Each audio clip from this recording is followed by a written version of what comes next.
Zee 24 तास एक पाऊल पुढे। तर उस्मानाबादच्या पाणी प्रश्नावर लक्ष वेधून घेण्यासाठी उस्मानाबादचे शिवसेना आमदार ओमराजे निंबाळकरांनी राजदंड पळवला होता। त्यामुळे त्यांना वर्षभरासाठी निलंबित करण्यात आले। पण नेमका उस्मानाबादचा पाणी प्रश्न आहे तरी काय, पाहूयात त्या संदर्भातला एक रिपोर्ट।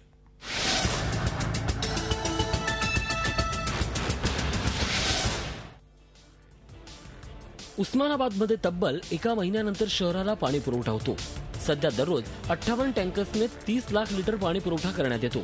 त्यामुळे गळक्या व्हॉल्व्हमधून थेंब थेंब पाणी जमा करण्याची वेळ उस्मानाबादकरांवर आली आहे। पाण्याचा इतका त्रास आहे, आम्ही रात्री 2 वाजता उठून इथं वॉलवर घागरी नंबरला ठेवतो, तर दुसऱ्या दिवशी दुपारपर्यंत आम्हाला पाणी भरण्यासाठी नंबर येत नाहीत। आता नंबर आलाय आणि अर्ध्या तासाला घागरवरती टँकर तर महिना येत नाही।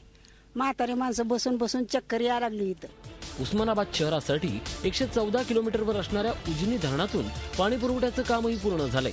त्यासाठी 185 कोटी रुपये खर्चून घेण्यासाठी उस्मानाबाद विधानसभेचे शिवसेनेचे आमदार ओमराजे निंबाळकर यांनी विधानसभेत संताप व्यक्त करत राजदंड पळवण्याचा प्रयत्न केला होता। त्यामुळे त्यांना एका वर्षासाठी निलंबित करण्यात आलं। त्याच्या निषेधार्थ शिवसेनेच्या वतीनं उस्मानाबाद बंदचं आयोजन करण्यात आलं।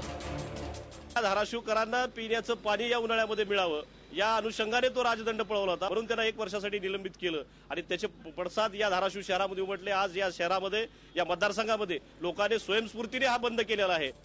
टँकरवर सरकारचे 60 कोटी रुपये खर्च होतात। हा खर्च टाळण्यासाठीच कायमस्वरूपी उजनी पाणी पुरवठा योजना गरजेची आहे।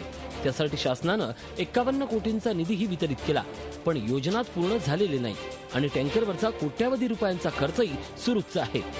झी 24 ताससाठी महेश पोद्दार, उस्मानाबाद। झी 24 तास एक पाऊल पुढे।